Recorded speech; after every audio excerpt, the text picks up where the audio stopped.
आलसी व्यक्ति का ना वर्तमान होता है और ना ही भविष्य होता है। आज इस वीडियो के माध्यम से हम जानेंगे कि आलस्य क्या है, ये कैसे पैदा होता है और हम इसे कैसे खत्म कर सकते हैं।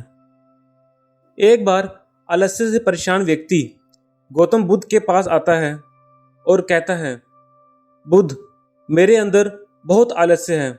मैं इस आलस्य की वजह से अपने जीवन में ऐसा कुछ भी नहीं कर पा रहा हूं जो करना चाहता हूं। इस आलस्य ने मेरी जिंदगी बर्बाद कर रखी है। इसकी वजह से मैं अपने जीवन में आगे नहीं बढ़ पा रहा हूं। कृपया आप मुझे इस आलस्य से पीछा छुड़ाने का कोई तरीका बताएं। यह सुन गौतम बुद्ध मुस्कुराते हैं और उस आलसी व्यक्ति से कहते हैं, तुम्हें कैसे पता कि तुम्हारे अंदर आलस्य है? उस आलसी व्यक्ति ने कहा, बुद्ध, केवल मैं ही नहीं बल्कि मेरा पूरा परिवार, मेरी वाइफ भी यही कहती है कि मैं बहुत आलसी हूं। बुद्ध ने कहा, क्या तुम मुझे इसका प्रमाण दे सकते हो कि तुम आलसी व्यक्ति हो? उस आलसी व्यक्ति ने कहा, जी बुद्ध, मैं दे सकता हूं। बुद्ध ने कहा, फिर मुझे प्रमाण दो। उस आलसी व्यक्ति ने कहा, बुद्ध, मैं ये तो जानता हूं कि सुबह उठना मेरे स्वास्थ्य और मेरे मन दोनों के लिए लाभकारी है, लेकिन मेरा आलस्य मुझे सुबह उठने ही नहीं देता। बुद्ध ने कहा, परंतु क्या तुम्हें पता है आलस होता क्या है? फिर उस व्यक्ति ने कहा, बुद्ध, मुझे ये तो नहीं मालूम कि आलस होता क्या है, लेकिन ये जो कुछ भी है बहुत बुरा है। बुद्ध ने कहा, आलस्य एक मानसिक अवस्था है, एक भावना है, एक विचार है, जिसे जाने अनजाने में हम इंसान खुद ही अपने अंदर पैदा करते हैं। उस व्यक्ति ने कहा, पर वो कैसे बुद्ध? बुद्ध ने कहा, पहले तो तुम ये समझो कि हमारे भीतर आलस्य दो कारणों से पैदा होता है। पहला कारण है शारीरिक और दूसरा कारण है मानसिक। शारीरिक आलस का पहला कारण है भोजन। जब हम कोई ऐसा भोजन ग्रहण करते हैं जिसमें खुद का कोई जीवन नहीं है, तो यह भोजन हमारे शरीर के लिए बोझ बन जाता है और फिर ये हमारे अंदर आलस्य पैदा करता है, क्योंकि हमारा शरीर भोजन से मिलने वाली ऊर्जा के सहारे चलता है और फिर हम इसे जैसा भोजन देते हैं वैसी ही ऊर्जा हमारे शरीर को भी मिलती है। इसलिए अगर तुम आलस्य से बचना चाहते हो तो आसानी से बचने वाले और सीधा प्रकृति से मिलने वाले भोज्य पदार्थों को अपने भोजन में शामिल करना शुरू कर दो। शरीर के स्तर पे आलस्य का दूसरा कारण है गलत तरीके से चलना, गलत तरीके से बैठना और गलत तरीके से लेटना। गौतम बुद्ध ने उस आलसी व्यक्ति से कहा, अगर तुम हमारे इस आश्रम के भिक्षुओं को ध्यान से देखो तो तुम्हें इनके चलने, बैठने और सोने में एक विशेष प्रकार का संतुलन दिखाई देगा। जब ये चलते हैं तो इनके पैरों के बीच एक तालमेल होता है। जब ये बैठते हैं तो इनकी रीढ़ की हड्डी एकदम सीधी होती है और गर्दन थोड़ी सी ऊपर होती है, और जब ये लेटते हैं तो इनका शरीर एकदम स्थिर होता है। इनके शरीर के किसी भी अंग पे कोई तनाव नहीं होता है और इसी के कारण यह गहरी और आरामदायक नींद ले पाते हैं।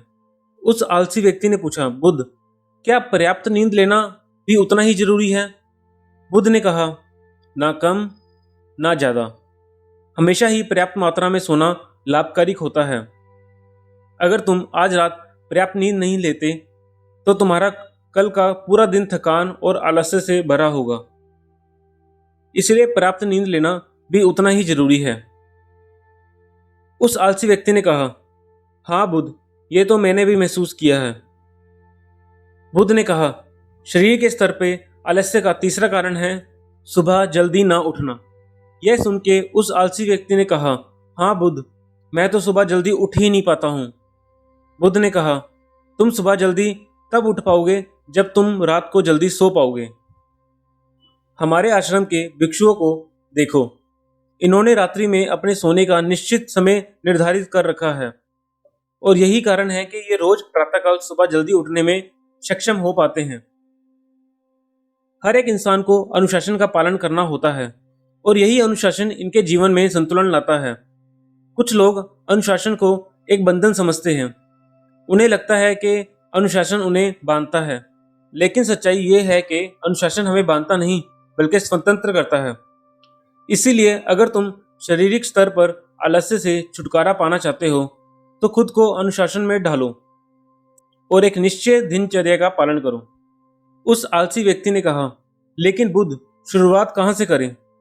सही तरह के भोजन से, सही तरह से बैठने, लेटने, चलने या फिर सुबह जल्दी उठने से? बुद्ध ने कहा, शुरुआत अभी से ही करो। जो भी तुम इस समय कर रहे हो उसे पूरे ध्यान से करो। बुद्ध ने आगे बढ़ते हुए कहा, अब तुम मन के स्तर पे आलस्य को समझो। बुद्ध ने कहा, मन के स्तर पे आलस्य का पहला कारण है हमारी पुरानी गलत धारणाएं। जब हम किसी काम के लिए खुद को काबिल नहीं समझते तब हमारे भीतर आलस्य पैदा होता है। अगर हमारे मन ने यह विश्वास कर लिया कि पिछली बार की तरह इस बार भी मैं इस काम में असफल ही होऊंगा, तो उस काम को करने में हमें आलस्य ही आएगा। जबकि हम खुद को यह नहीं समझा पाते कि पिछली बार और इस बार में बहुत फर्क है। अब हम मानसिक तौर पे वो नहीं हैं जो पहले थे। हमने पिछली हार से बहुत कुछ सीखा भी है। इसलिए मानसिक हार से बचने के लिए सबसे पहले खुद पे विश्वास करना सीखो। मानसिक आलस्य का दूसरा कारण है छोटी सोच वाले और आलसी व्यक्तियों का साथ करना। कई बार ऐसा होता है कि हम खुद ऐसे नहीं होते, लेकिन कुछ आलसी और कामचोर लोगों के साथ रहते रहते हम खुद भी आलसी और कामचोर हो जाते हैं। यह सुन उस आलसी व्यक्ति ने कहा, हाँ बुद्ध, यह तो मैंने भी महसूस किया है।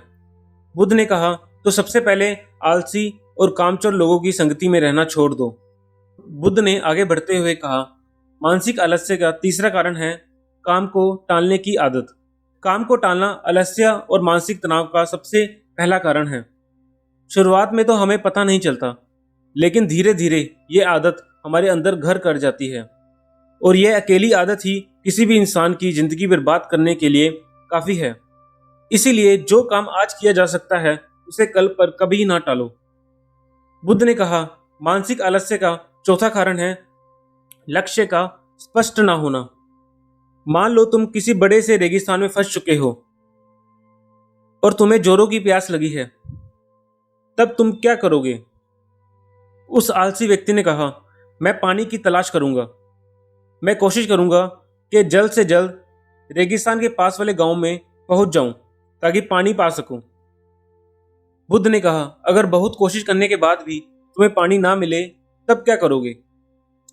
उस आदमी ने कहा, मैं तब भी प्रयास करता रहूंगा क्योंकि मेरे पास और कोई दूसरा विकल्प ही नहीं होगा। गौतम बुद्ध ने मुस्कुराते हुए कहा, इंसान को आलस तभी घेरता है जब उसके पास कोई स्पष्ट लक्ष्य ना हो, जब उसके पास बहुत सारे विकल्प उपलब्ध हो। इसलिए लक्ष्य का निश्चित होना परम आवश्यक है। अगर तुम सुबह उठ के व्यायाम नहीं कर पा रहे हो तो उसका कारण तुम्हारी नजर का स्पष्ट ना हो पाना है।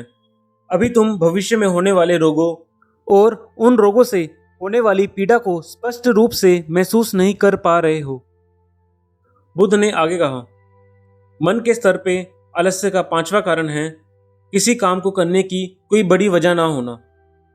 मान लो तुम बहुत से कीमती गहने लेकर एक सुनसान रास्ते से गुजर रहे हो और तुम एक बड़े से पेड़ के नीचे आराम करने के लिए बैठ जाते हो। तुम अभी बैठे ही थे कि तुमने देखा दूर से कुछ डाकू तुम्हारी तरफ भागे आ रहे हैं। तो क्या ऐसी परिस्थिति में भी तुम्हारा आलस्य तुम्हें भागने से रोक पाएगा?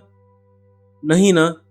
तो मेरी एक बात को समझो, तुम्हारा आलस्य केवल तुम्हें उन्हीं कामों को करने से रोक सकता है जिन्हें करने की तुम्हारे पास कोई बड़ी वजह नहीं है। वो आलसी व्यक्ति कहता है, आपका बहुत बहुत धन्यवाद बुद्ध, अब से मुझे आलस्य का सारा खेल समझ आ गया। गौतम बुद्ध कहते हैं, मेरी एक बात हमेशा याद रखना, जहां भी स्पष्टता है और काम को करने की कोई बड़ी वजह है, वहां आलस्य हो ही नहीं सकता। आलस्य में जीवन बिताना आत्महत्या के समान है। आलस्य ईश्वर के दिए हुए हाथ पैरों का अपमान है। जब आप व्यस्त होते हैं तो सब कुछ आसान होता है, लेकिन आलसी होने पर कुछ भी आसान नहीं होता। आलस्य एक ऐसा सुख है जिसका परिणाम केवल दुख है।